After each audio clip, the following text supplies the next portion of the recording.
மஸ்கெலியா பெருந்தோட்ட நிறுவனத்தின் கீழ் இயங்கிய நல்லத்தண்ணி லக்சபான தோட்டத்தின் தேயிலை தொழிற்சாலை நள்ளிரவு இடம்பெற்ற தீ விபத்தினால் தொழிற்சாலைக்கு பெரும் பாதிப்பு ஏற்பட்டுள்ளது. குறித்த தேயிலை தொழிற்சாலையில் ஏற்பட்ட திடீர் தீ விபத்து காரணமாக தொழிற்சாலைக்கும் அதன் உட்கட்டமைப்புக்கும் பாரிய சேதம் ஏற்பட்டுள்ளதுடன் பெருந்தொகையான தேயிலை அழிந்துள்ளதாகவும் தெரிவிக்கப்படுகிறது. தேயிலை தூள் உற்பத்தி பகுதியில் ஏற்பட்ட தீ தேயிலை கொழுந்து சேமிக்கப்பட்டிருக்கும் சேமிப்பு அறைக்கு பரவி பொதி செய்யப்பட்டு மூடி வைக்கப்பட்டிருந்த தேயிலை தூள்களுக்கும் பெரும் சேதம் ஏற்பட்டுள்ளது.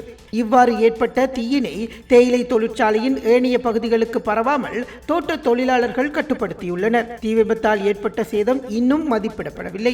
மேலும் இந்த தீ விபத்தில் யாருக்கும் காயமும் ஏற்படவில்லை.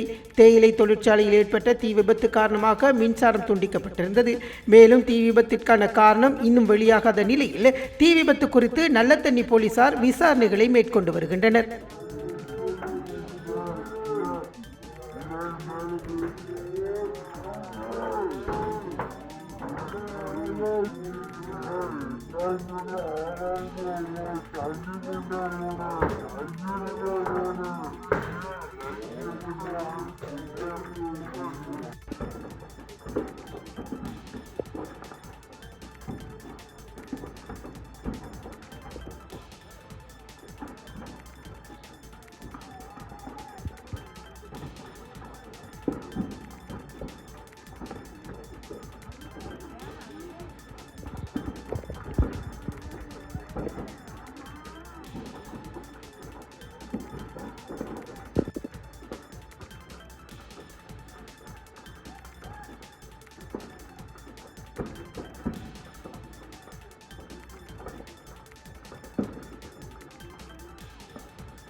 மேலதிக செய்திகளுக்காக எமது யூடியூப் தளத்தை சப்ஸ்கிரைப் செய்யுங்கள்.